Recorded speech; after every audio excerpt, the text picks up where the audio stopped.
තෙරුවන් දුවේ පුතේ ඔයගොල්ලත් එක්ක එකතු වෙලා මට අලුත් වැඩක් කරන්න හිතුණා 5න් 6ට ආපු පුංචි දුවල පුතාලා ඉන්නේ අපේ ගොඩක් ඒගොල්ලන්ට දැන් අලුත් පොත් ලැබිලා සුවඳ ගහන පොත් ලැබිලා ඔයගොල්ලන්ට අලුත් පාසල් වාරයක් පටන් ගන්නවා ජනවාරි මාසයේ ඒ වුණාට දුවේ පුතේ ඔයගොල්ලෝ ඉතා කම්මැලි කමින් ඉන්නේ මං හිතුණා ඔයගොල්ලත් එක්ක අලුත් වැඩක් කරන්න ඕන කියලා ඔයගොල්ලන්ට 5න් 6ට යනකොට විෂයන් ගොඩක් ඉගෙන ගන්න තියෙනවා. ඒ එක විෂයක් ගැන තමයි අද මම කතා කරන්න බලාපොරොත්තු වෙන්නේ. 6 ඉතිහාසයේ විෂය.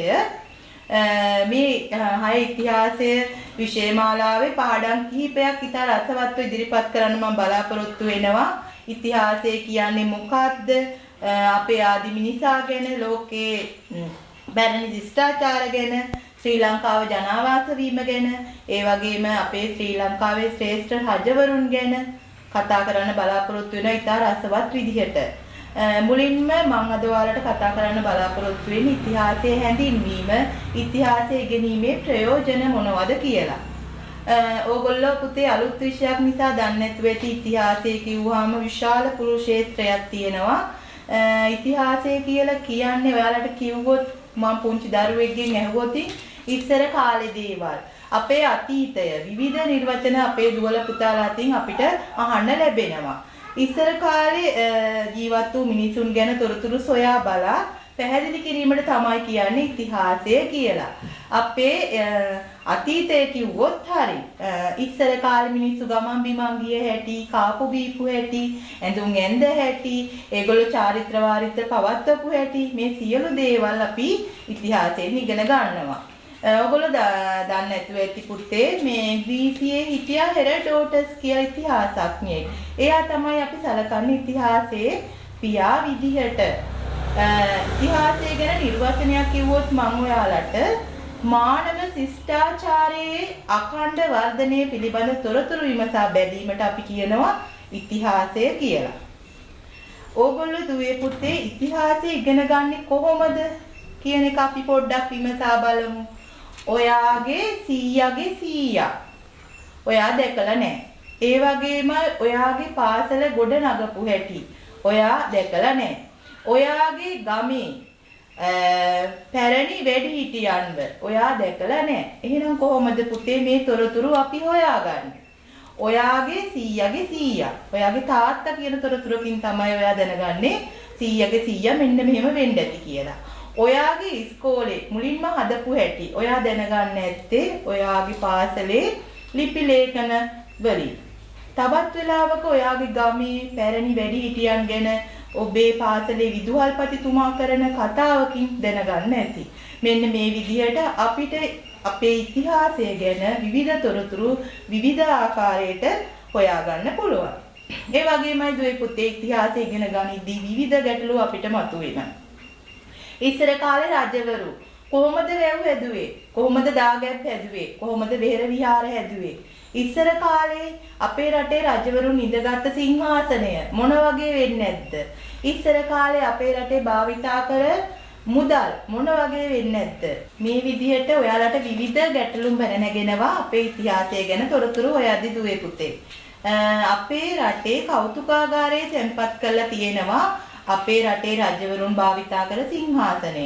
ඒ වගේමයි කෞතුකාගාරවල තැන්පත් කරලා තියෙනවා අපේ රටේ භාවිතා කර මිල මුදල්. ඒකෙන් ඔයාලට දැනගන්න පුළුවන් අපේ රටේ ඉතිහාසය ගැන විවිධ තොරතුරු. ඊළඟට අපි බලමු දුවේ පුතේ අපි ඉතිහාසය ගැන දැනගන්නේ කොහොමද කියලා. අපේ රටේ පැරණි පොත්පත් තියෙනවා. ඕගොල්ලෝ දන්නවා මම උදාහරණ කියන්නම් මහා වංශය, දීප වංශය, සංදේශ කාව්‍ය තියෙනවා, සැලවීනි සංදේශය, මයුර සංදේශය, හටන් කාව්‍ය තියෙනවා, පරංගි හටන, විවිධ ප්‍රශස්ති ගායනා තියෙනවා. මෙන්න මේ වගේ විවිධ සාහිත්‍ය කෘති තියෙනවා අපේ රටේ බිහිවෙලා. මෙන්න මේ වයින් අපිට දැනගන්න පුළුවන් අපේ රටේ ඉතිහාසය ගැන. ඒක එක විදියක්. ඊළඟට අපේ රටේ අපේ පැරණි මුතුන් මිත්තන් භාවිතා කරපු දේවල්, ඒ භාවිතා කරපු දේවල් වල ඉතිරි වෙච්ච දේවල් වලින් අපිට ඉතිහාසය ඉගෙන ගන්න පුළුවන්. ඊළඟට තව විදියක් තමයි අපේ රටේ ආදි මුතුන් මිත්තන් අපිට කියලා දීපු කතන්දර වලින් අපේ රටේ ඉතිහාසය ගැන තොරතුරු හොයාගන්න පුළුවන්. එහෙනම් මේ මං කියපු ඉස්සර කාලේ සාහිත්‍ය පොත්පත් ගැන ඉස්සර කාලේ අපේ මුතුන් මිත්තන් භාවිතා කළ දැනටත් අපේ ඉතිරි වෙච්ච දේවල් කතන්දර මෙන්න මේ සියලු දේවල් වලට අපි එක නමක් කියනවා. මොකද්ද පුතේ? මූලාශ්‍ර. අපිට ඉතිහාසය ඉගෙන ගනිද්දි මෙන්න මේ මූලාශ්‍ර වල පිහිට පතන්න වෙනවා.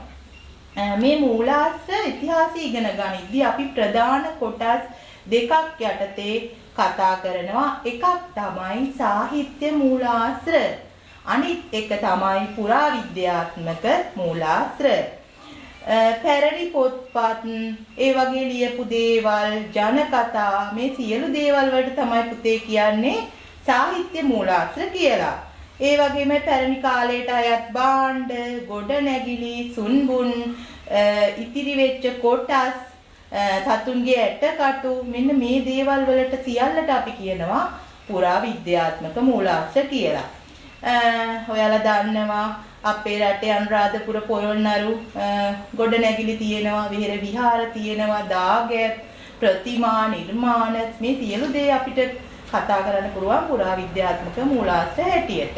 එහෙනම් පුතේ ඔයගොල්ලන්ට ඉතිහාසය ඉගෙන ගනිද්දි මෙන්න මේ සාහිත්‍ය මූලාශ්‍ර හා පුරාවිද්‍යාත්මක මූලාශ්‍ර උපකාරී වෙනවා අතීත තොරතුරු සොයා බැලීමට.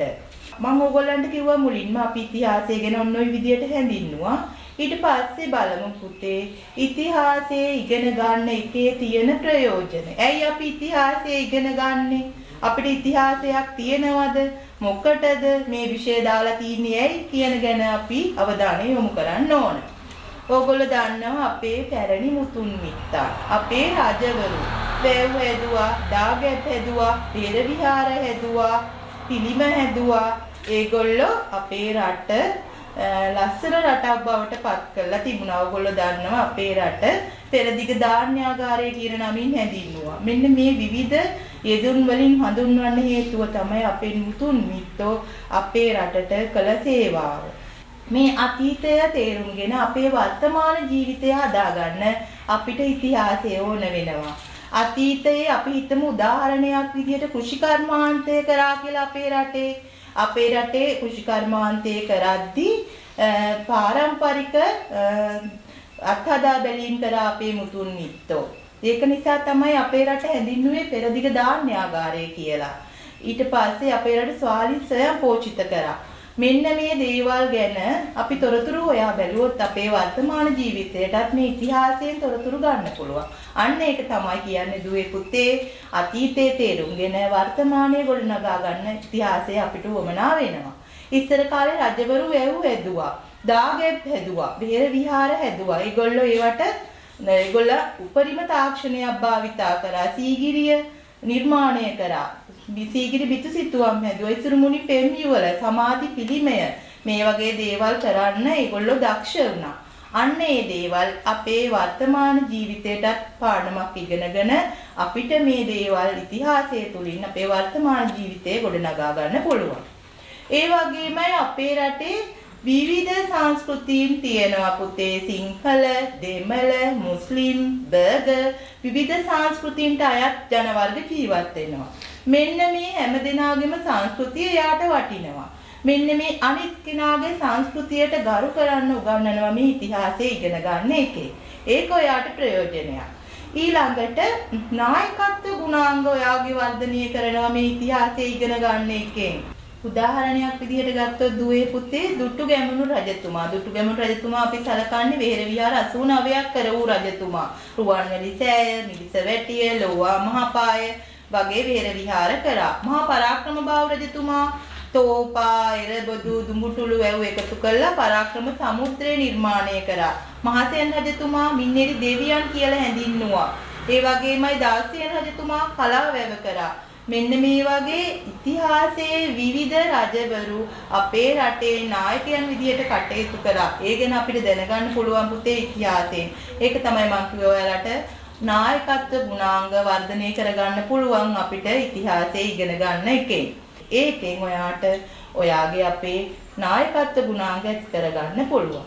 ඒ වගේමයි පුතේ විවිධ මත ඉවසන්න පුරුදු වෙනවා අපි ඉතිහාසය ඉගෙන ගන්න එකේ. විවිධ අයගේ විවිධ මතිමතාන්තර තියෙනවා. ඒවට ඇහුම්කම් දෙන්න, ගරු කරන්න අපිට ඉතිහාසය ඉගෙන ගන්න එකේ ප්‍රයෝජනයක් තියෙනවා. එහෙනම් ඉතිහාසය ඉගෙන ගන්න එකේ ප්‍රයෝජන රාශියක් තියෙනවා.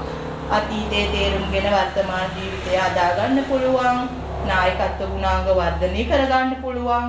අන් සංස්කෘතීන්ට ගරු කරන්න පුළුවන්. විවිධ මත ඉවසන්න පුළුවන්. එහෙනම් පුතේ මෙන්න මේ ඉතිහාසය ඉගෙන ගන්න එකෙන් ගොඩක් ප්‍රයෝජන තියෙනවා. එහෙනම් ඔයාලට තේරෙනවා ඇති දුවේ පුතේ ඉතිහාසය කියන විෂය අපිට මහා පුළුල් ශාස්ත්‍රයක් යටතේ කතා කරන්න පුළුවන් විෂයක්. අද දවසේ ඔයාලට මම මේ ඉතිහාසය කියන විෂයෙන් බිඳක් ඉදිරිපත් කරා. ඊළඟ දවසේ ඔයගොල්ලත් එක්ක මම ඉතිහාසයේ තව දුරටත් කතා කරන්න බලාපොරොත්තු වෙනවා. අපේ ආදි මිනිසා ගැන, ලෝකේ පැරණි ශිෂ්ටාචාර ගැන, ඒ වගේම ශ්‍රී ලංකාව ජනාවාස වීම ගැන, අපේ ශ්‍රේෂ්ඨ රජදරුවන් ගැන, අපේ රටේ ජීවත් වෙච්ච ශ්‍රේෂ්ඨ රජදරුවන් ගැන ඔයාලත් එක්ක කතා කරන්න බලාපොරොත්තු වෙනවා දුවේ පුතේ. ඔවුන්ගේ තොරතුරු, ඔවුන්ගේ කතාන්දර ඉතා රසවත් ඉදිරිපත් කරන්න බලාපොරොත්තු වෙනවා. මම හිතනවා 6 ඉදිරියේදී 6 වසර ඉගෙන ගන්න දරුවන් අපිත් එක්ක රැඳී ඉදී කියලා මේ පාඩම් මාලාව ඔබ සමග රසවත්ව ඉදිරිපත් කරන්නට මම බලාපොරොත්තු වෙනවා. අද මේ පාඩමට සම්බන්ධ වෙච්ච සියලුම දරුවන්ට මම ස්තුතිවන්ත වෙනවා. ආයුබෝවන් දුවේ පුතේ.